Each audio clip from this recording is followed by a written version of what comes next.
دیکھیے صحیح بخاری میں ایک حدیث ہے حضرت ابو قتادہ رضی اللہ تعالی عنہ سے کہ نبی صلی اللہ علیہ وسلم نے فرمایا اذا بال احدکم فلا یأخذن ذکرہ بیمینہ ولا یستنجی بیمینہ ولا یتنفس فی الاناء۔ آپ صلی اللہ علیہ وسلم نے 3 کاموں سے اس حدیث کے اندر روکا ہے۔ فرمایا کہ جب تم میں سے کوئی آدمی پیشاب کرے تو اپنے ذکر کو، علائے تناسل کو، یعنی اپنے شرمگاہ کو دائیں ہاتھ سے نہ پکڑے، داہنے ہاتھ سے نہ پکڑے، اور نہ ہی دائیں ہاتھ سے استنجا کرے، اور برتن میں پیتے وقت سانس نہ لے، برتن میں پیتے وقت سانس نہ لے۔ یہ 3 کاموں سے رسول اللہ صلی اللہ علیہ وسلم نے روکا ہے۔ تو یہ نبوی تعلیم ہے، ہمارے رسول صلی اللہ علیہ وسلم نے ہم کو یہ تعلیم دیا ہے کہ پیشاب کرتے وقت کوئی آدمی جو ہے اپنے ذکر کو دائنے ہاتھ سے نہ پکڑے، بلکہ ایک حدیث میں تو ہے لا یمسکن، تم میں سے کوئی آدمی احدکم ذکرہ بیمینہ، کوئی آدمی تم میں سے اپنے ذکر کو دائنے ہاتھ سے چھوئے نہ پیشاب کرتے وقت۔ تو دونوں بات ہے، نہ پکڑے نہ چھوئے۔ تو پیشاب کرتے وقت اسی وجہ سے نہیں پکڑنا چاہیے، ہاں بائیں ہاتھ سے پکڑ کر کے اپنا پیشاب کرے۔ تو اس حدیث کی شرح میں امام ابن حجر رحمۃ اللہ علیہ نے یہ بات ذکر کیا ہے، اور ابن عثیمین رحمۃ اللہ علیہ نے اس کی تفصیل ذکر کیا ہے۔ امام ابن حجر رحمۃ اللہ علیہ کہتے ہیں کہ دیکھیے اس حدیث میں یہ بات ہے کہ پیشاب کرتے وقت نہ چھوئے، پیشاب کرتے وقت نہ پکڑے نہ چھوئے، اور انہوں نے کتاب الوضو میں باب ہی یہ قائم کیا ہے، باب ہی یہ قائم کیا ہے کہ نہ چھوئے۔ اس کے علاوہ بندہ مباح ہے، چھو سکتا ہے، اس کے علاوہ پیشاب کرتے وقت نہیں چھونا چاہیے، اس کے علاوہ چھو سکتا ہے۔ اور ابن حجر رحمۃ اللہ علیہ کہتے ہیں کہ کچھ علماء نے یہ کہا کہ جب پیشاب کرتے وقت انسان کو ضرورت پڑتی ہے پکڑنے کی، اس وقت بھی منع کیا ہے، تو دوسرے وقت تو بدرجہ اولا چھونا صحیح نہیں ہے۔ بات میں آ رہی ہے کہ جب پیشاب کرتے وقت ادھر ادھر چھینٹا نہ لگ جائے تو اس وقت تو ضرورت پڑتی ہے انسان کو اور منع کیا گیا ہے، تو جب ضرورت نہیں ہے تو اس وقت تو اور نہیں پکڑنا چاہیے۔ لیکن ابن حجر رحمۃ اللہ علیہ کہتے ہیں کہ اس کا رد کیا گیا ہے، اللہ کے نبی صلی اللہ علیہ وسلم نے خصوصی طور پر یہ ذکر کیا ہے پیشاب کرتے وقت نہ چھوئے، تو اس کو وہیں رہنے دینا چاہیے، اس کو وہیں رہنے دینا چاہیے۔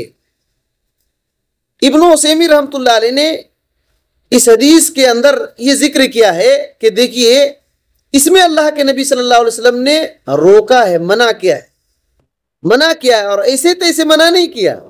اللہ اکبر۔ کہتے ہیں کہ اس حدیث میں غور کرنے سے یہ بات معلوم ہوتی ہے کہ اللہ کے نبی صلی اللہ علیہ وسلم نے تو روکا ہے، منع کیا ہے، لیکن جو لفظ آیا ہے ایک حدیث میں کہ لا یاخذن، تو نون جو ہے عربی گرامر میں تاکید کے لیے آتا ہے، نون تاکید کے لیے آتا ہے۔ تو ایک تو آپ صلی اللہ علیہ وسلم نے منع کیا ہے، لیکن اس منع میں تاکید زور لگایا ہے کہ ہرگز نہ چھوئے۔ تو یہ منع ہے، روکا ہے، اور تاکید کے ساتھ روکا ہے۔ اور جب دیکھیے شریعت میں جب رسول اللہ صلی اللہ علیہ وسلم کسی کام سے روکے تو 2 ہی مطلب ہوتا ہے، ایک تو یہ حرام ہے یا تو مکروہ ہے، یا تو حرام ہوگا یا تو ناپسند عمل ہوگا۔ بات میں آ رہی ہے۔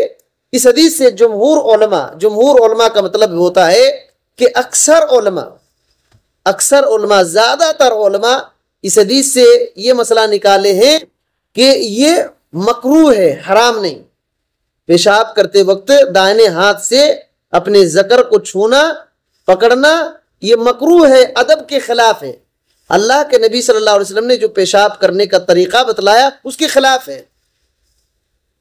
اور کچھ علماء نے کہا ہے کہ نہیں، یہ حرام ہے، اور ابن عثیمین رحمۃ اللہ علیہ کہتے ہیں کہ یہی بات زیادہ صحیح ہے، یہی بات زیادہ صحیح ہے کہ یہ حرام ہے۔ کہتے ہیں کیونکہ اللہ کے نبی صلی اللہ علیہ وسلم نے روکا ہے اور تاکید کے ساتھ روکا ہے، اسی وجہ سے پیشاب کرتے وقت کہتے ہیں کہ اپنے دائیں ہاتھ سے پکڑنا حرام والا قول زیادہ صحیح ہے۔ یہ اہل الظاہر کا بھی قول ہے، اہل الظاہر کا بھی۔ امام ابن حزم رحمۃ اللہ علیہ بہت بڑے امام تھے، انہی کی طرف نسبت کر کے ظاہریہ کہا جاتا ہے۔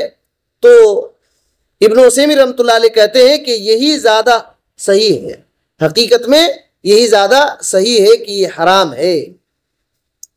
اسی طریقے سے اس حدیث میں ایک فائدہ یہ معلوم ہوتا ہے کہ دائیں ہاتھ کی تکریم ہے، دائیں ہاتھ کی عزت ہے، دائیں ہاتھ کو چھونے سے منع کیا گیا ہے۔ اور چھونے کی جو ہے دو وجہ ہے۔ ابن عثیمین رحمۃ اللہ علیہ نے کہا کہ منع کرنے کی دو ہی وجہ ہو سکتی ہے۔ ایک تو یہ ہے کہ دائیں ہاتھ کی عزت احترام کی وجہ سے، دائیں ہاتھ کی عزت اور احترام کی وجہ سے۔ دوسری بات یہ ہے کہ پیشاب کرتے وقت ہو سکتا ہے کہ بندے کے ہاتھ میں پیشاب وغیرہ لگ جائے، تو یہ دونوں وجہ ہو سکتی ہے، دونوں وجہ ہو سکتی ہے۔ منع کرنے کی حکمت کیا ہے؟ تو دونوں وجہ سے تو یہ بات ہے۔ اور ایک بات ابن عثیمین رحمۃ اللہ علیہ کہتے ہیں کہ اس حدیث سے معلوم ہوتا ہے کہ داہنا ہاتھ بایاں ہاتھ سے بہتر ہے، داہنا ہاتھ بایاں ہاتھ سے بہتر ہے، شرعی کاموں میں بھی اور غیر شرعی کاموں میں بھی۔ بات میں آ رہی ہے، شرعی کام میں بھی اور غیر شرعی کام میں بھی۔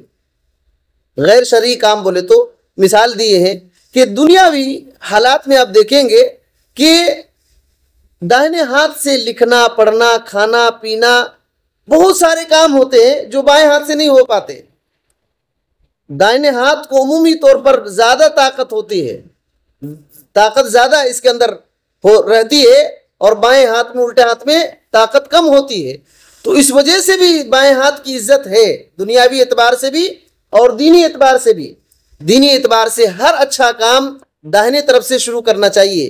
یہاں تک کہ رسول اللہ صلی اللہ علیہ وسلم جو پہنتے تھے جوتے چپل وغیرہ تو بھی داہنے کو ترجیح دیتے تھے۔ تو یہ بات ہے، تو تکریم اس کے اندر ہے۔ اور اس طریقے سے ابن عثیمین رحمۃ اللہ علیہ نے اس میں ایک نقطہ ذکر کیا ہے کہ دیکھیے محمد الرسول اللہ صلی اللہ علیہ وسلم نے صاف طور پر یہ کہا کہ اذا بال احدکم، جب تم میں سے کوئی پیشاب کرے، جب تم میں سے کوئی پیشاب کرے۔ تو ابن عثیمین رحمۃ اللہ علیہ کہتے ہیں کہ پیشاب کے لفظ کو صاف صاف بولنا یہ شرم حیا کے خلاف نہیں، شرم حیا کے خلاف نہیں ہے۔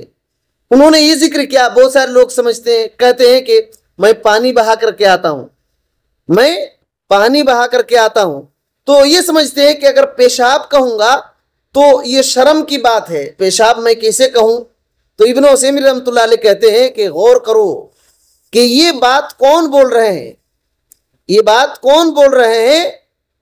جو تمام دنیا کے انسانوں میں سب سے زیادہ شرم کرنے والے، حیا کرنے والے محمد صلی اللہ علیہ وسلم۔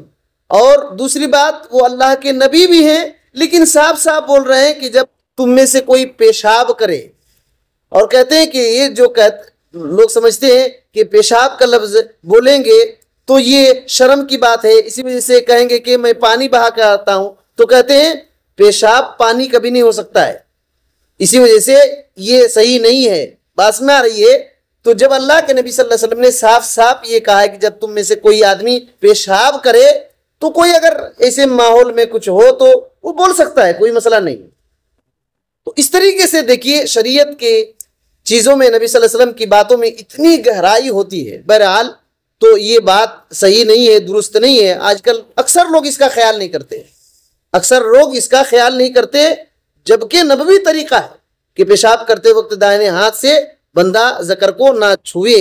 اسی طریقے سے دائیں ہاتھ سے استنجا کرنا بولے کو تو پانی کا استعمال دائیں ہاتھ کے ذریعے سے نہ کرے، یا تو پانی نہیں ہے تو ڈھیلا وغیرہ کا استعمال پیشاب پیخانہ کرتے وقت دائیں ہاتھ سے نہ کرے، الٹے ہاتھ سے کرے، الٹے ہاتھ سے کرے۔